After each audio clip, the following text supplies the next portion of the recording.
والے کو ڈائریکٹ جنت میں جاتے ہوئے دیکھا ہے۔ اب جب امام بھی اب کوئی انکار کرے گا، کہا ٹھیک ہے تو آ جا، پڑھنا شروع کرتے ہیں، پڑھتے پڑھتے 10 سال کے اندر تقاق عالم بن جاتے ہیں، جن کا نام حضرت شیخ عبد الرحمان حفار، ان کی نسلوں میں آج تک علماء پیدا ہو رہے ہیں۔ یہ واقعہ خود ان کے پرپوتے نے بیان کیا۔ بے شک، سبحان اللہ سبحان اللہ۔ آپ اندازہ لگائیں کہ علم دین مصطفیٰ سیکھنے والوں کا اور دل میں دین پر خرچ کرنے والوں کا مقام کیا ہے؟ وہ دنیا بھی بناتی ہے اور آخرت بھی بناتی ہے۔ بتائیں نا، اب بتائیں کہ آپ علم دین پھیلانا چاہتے ہیں کہ نہیں؟ کیا آپ چاہتے ہیں کہ آپ کی بچیاں علم دین مصطفیٰ سے لیس ہوں، آپ کے بچے اس قابل ہوں، اس ضروریات علم دین سیکھ سکیں؟ ہے کہ نہیں؟ اب میں تو نہیں جانتا کہ یہاں پہ تعلیم کا کیا نظام ہے، مدارس کا کیا نظام ہے، اس آبادی کے بچوں کا کیا نظام ہے، کوئی تنظیم ہے نا؟ لوگ تعاون کرتے ہیں، بچے پڑھتے ہیں، ماشاءاللہ ماشاءاللہ، بڑی خوش آئین بات ہے۔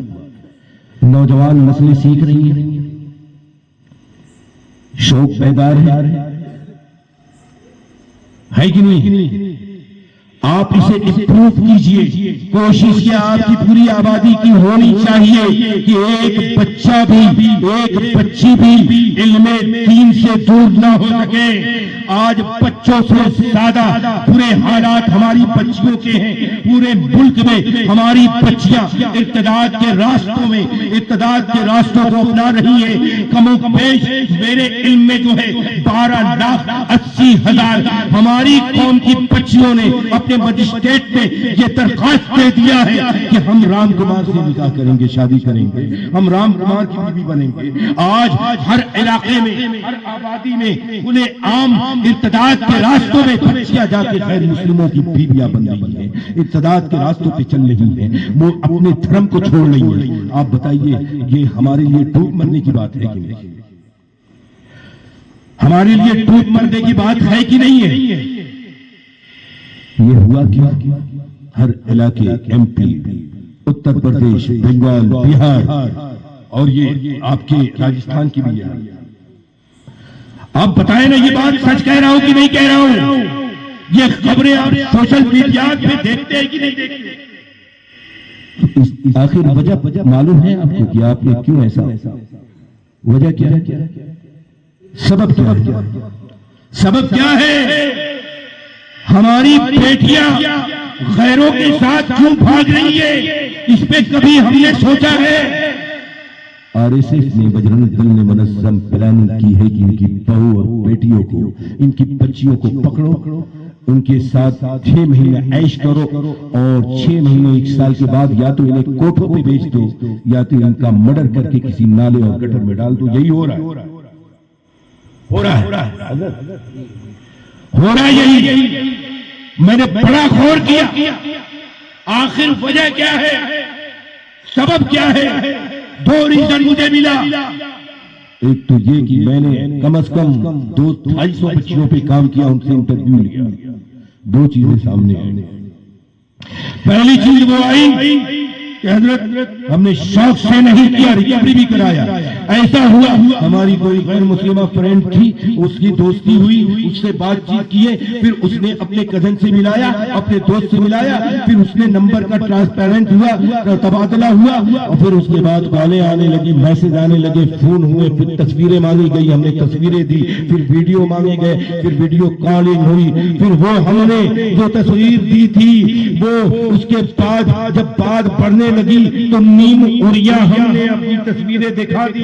محبت میں گرفتار ہو چکے تھے، اس نیم اڑیا اور ننگے بدن کو کے ویڈیوز کو کیپچر کر لیا اور اس کے بعد ہمیں بلیک میل کیا گیا۔ اگر تم ایسا نہیں کرو گے تو تمہارے اس ویڈیو کو ہم سوشل میڈیا پہ وائرل کر دیں گے. ہم مجبور تھے, ہمارے سامنے کوئی راستہ نہیں تھا. تب میں نے کہا کہ دیکھو دیکھو, واہ رے میرے تاج الشریعہ اور حضور محدث کبیر, واہ رے اللہ کے نبی.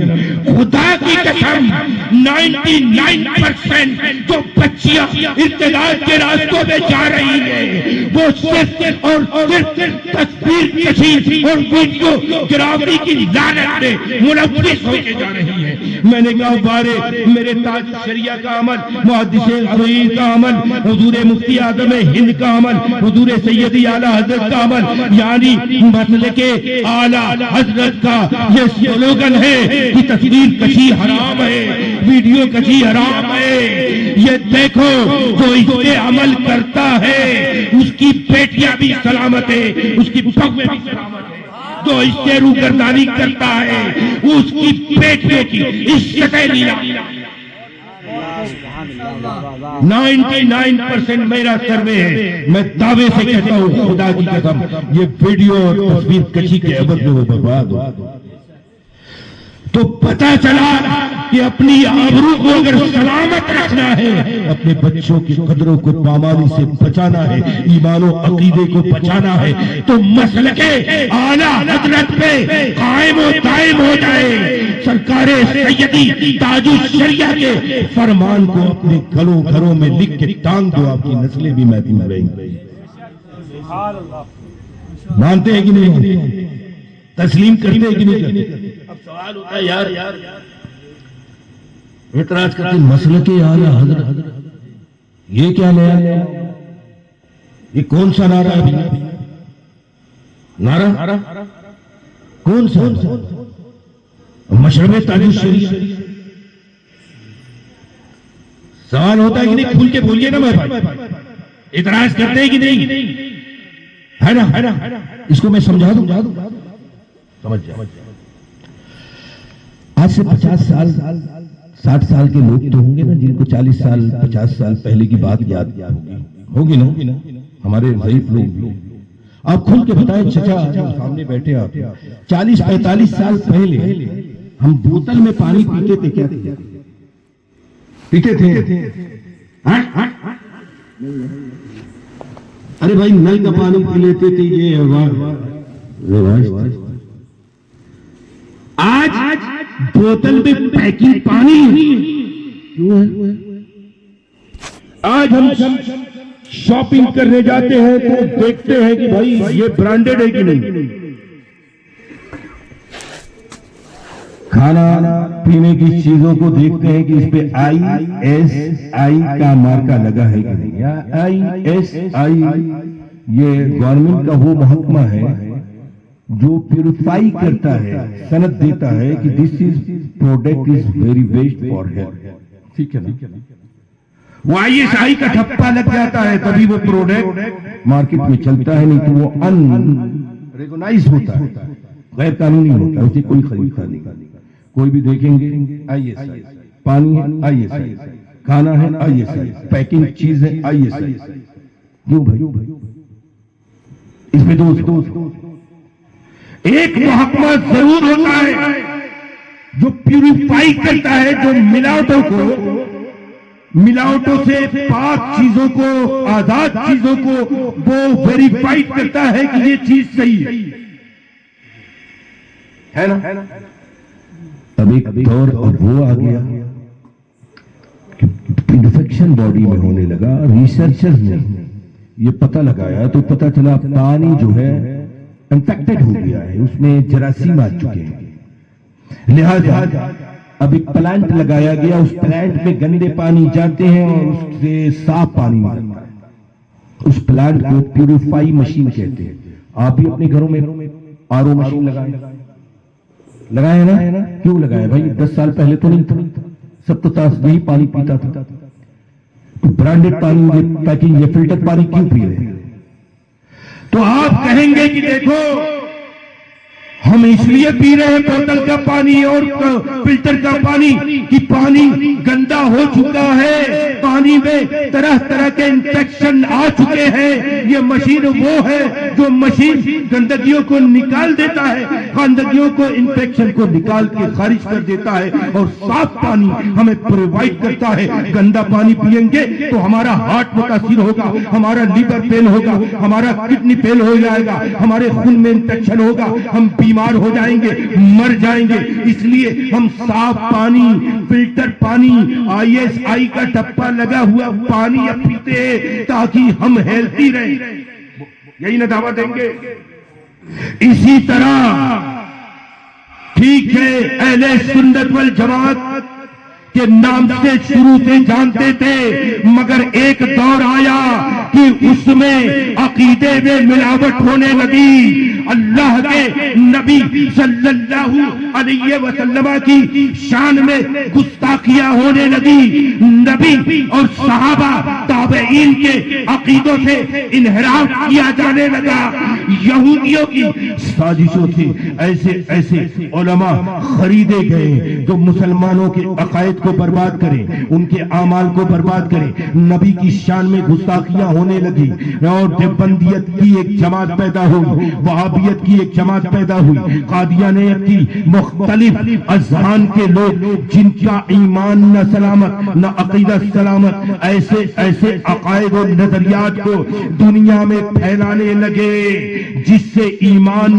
نہیں بچنے والا، عقیدہ نہیں بچنے والا، مگر واہ رے میرا رب نبی کی عطا سے اب رب کو اپنے بندوں پہ رب نے کرم کیا اور بریلی کی سرزمین پہ معجزات من معجزات النبی بنا کر سیدی اعلیٰ حضرت امام احمد رضا خان کو پیدا کیا، اور گویا کی اس شخصیت نے ہمیں انڈیکیٹ کیا کہ دیکھو اس عقیدے میں یہ وہابیت، یہ سلطیت، یہ نیچریت، یہ بدعقیدگی ہے، یہ قادیانیت ہے، یہ رافضیت ہے، یہ مولائیت ہے، اور یہ ان کے عقیدے میں یہ خرابیاں ہیں۔ اگر ایسا عقیدہ رکھو گے تو ایمان سلامت نہیں رہے گا۔ گویا اعلیٰ حضرت وہ ہے کہ جس طرح ایک پلانٹ ہوتا ہے اسی طرح بریلی میں سرکار غوث اعظم کی کرامت بن کر اعلیٰ حضرت کا ظہور ہوا، جو یہ صاف کر دیا کہ یہ عقیدہ مت مانو، یہ ایمان کو خراب کر دے گا۔ عقیدہ اگر اپنے نبی کے فرمودات کے مطابق صحابہ کرام کا عقیدہ لینا ہے تو یہ اس باتوں پہ عمل کرو، ان باتوں سے انکار کر دو۔ تو گویا اللہ نے بریلی میں ایک ایسا پرفیومر پیدا کیا، ایک ایسا پلانٹ بنا دیا جو جج میں گندے عقائد و نظریات کی بات جاتے ہیں تو وہاں سے چھٹ کے پیور عقائد نکلتے ہیں، اسی کو مسلک اعلیٰ حضرت کہا جاتا ہے۔ جس طرح ISI کا ٹھپا لگاؤ، اب آپ کو پتہ چل جائے گا کہ اس پہ اعتماد کیا جا سکتا ہے۔ تو جو باتیں مسلک اعلیٰ حضرت کی ہیں، جو باتیں میرے تاج الشریعہ نے فرما دیا، جو باتیں اعلیٰ حضرت نے فرما دیا، جو باتیں جو عقیدہ ہمیں سرکار حجت الاسلام نے پیش کر دیا، جو جن نظریات کی نشاندہی آج حضور محدث کبیر کر رہے ہیں، آج حضور قائد ملت کر رہے ہیں، آپ اسے مان لو کہ یہی ہمارے نجات کا ذریعہ ہے۔ تو عزیزان گرامی، پتہ کیا چلا کہ مسلک اعلیٰ حضرت نو کنفیوژن، اور آپ کنفیوژن کیوں پیدا کریں گے بھائی؟ آج نیچریت، آج مولائیت بڑھ رہی ہے، آپ کا لیبل نہیں ہے کہ آپ گوگل سے دین کو سیکھیں۔ اگر واقعی آپ اپنے اور اپنی نسل کو بچانا چاہتے ہیں، جہاں کوئی کنفیوژن پیدا ہو اپنے امام کے پاس چلے جاؤ اور بس اتنا پوچھ لو کہ اعلیٰ حضرت کیا فرماتے ہیں، سیدی اعلیٰ حضرت کا کیا فرمان ہے، آپ کنفیوژن سے بچ جائیں گے، آپ بدعقیدگی سے بچ جائیں گے۔ اس لیے میری گزارش ہے، آپ بہت اچھے ہیں، الحمدللہ دین کا جذبہ ہے، علم دین مصطفیٰ سیکھیں، آپ کی عمر خواہ کتنی بھی ہو، آپ ابھی سے کوشش کریں کہ 1 گھنٹہ علم دین کے لیے دیں، اپنی نسلوں کے بہترین تعلیم و تربیت کے لیے اپنے مضبوط ادارے بنائیں۔ علماء کرام کا ماشاءاللہ بڑا معتبر اور مستند آپ کو کیا نام ہے سرپرستی حاصل ہے ان مقدس علماء کرام کی روشنی میں، ان سے رابطے میں رہے۔ اگر واقعی اپنے عقیدے اور ایمان کو بچانا چاہتے علماء سے دوری مت اختیار کریں۔ شیطان تنفر پیدا کرتا ہے دلوں میں علماء، یہ تنفر آپ کو جہنم تک لے جائے گا۔ ان کی گستاخیاں مت کریں، علماء سے محبت کریں، انہیں گھروں میں بلائیں، ان کی ضرورتوں کو پورا کریں، ان سے واضحانہ عقیدت رکھیں۔ انشاءاللہ تعالی آپ کا عقیدہ مضبوط ہو جائے گا، آپ کا ایمان سلامت رہے گا۔ میری دعا ہے کہ یہاں پہ بڑے مضبوط ادارے قائم ہو اور کوئی بچہ ہمارا اب جاہل نہ رہے۔ وآخر دعوانا ان الحمدللہ رب العالمین۔ مولا کریم بادشاہ مجھ سے دوران خطاب کوئی جملہ یا کوئی انداز ایسا ہو جس سے ایمان و عقیدے کی خرابی لازم آئی ہو، مولا میں اس پورے مردِ عام کو گواہ بناتے ہوئے توبہ کرتا ہوں اور پڑھتا ہوں استغفر اللہ ربی من کل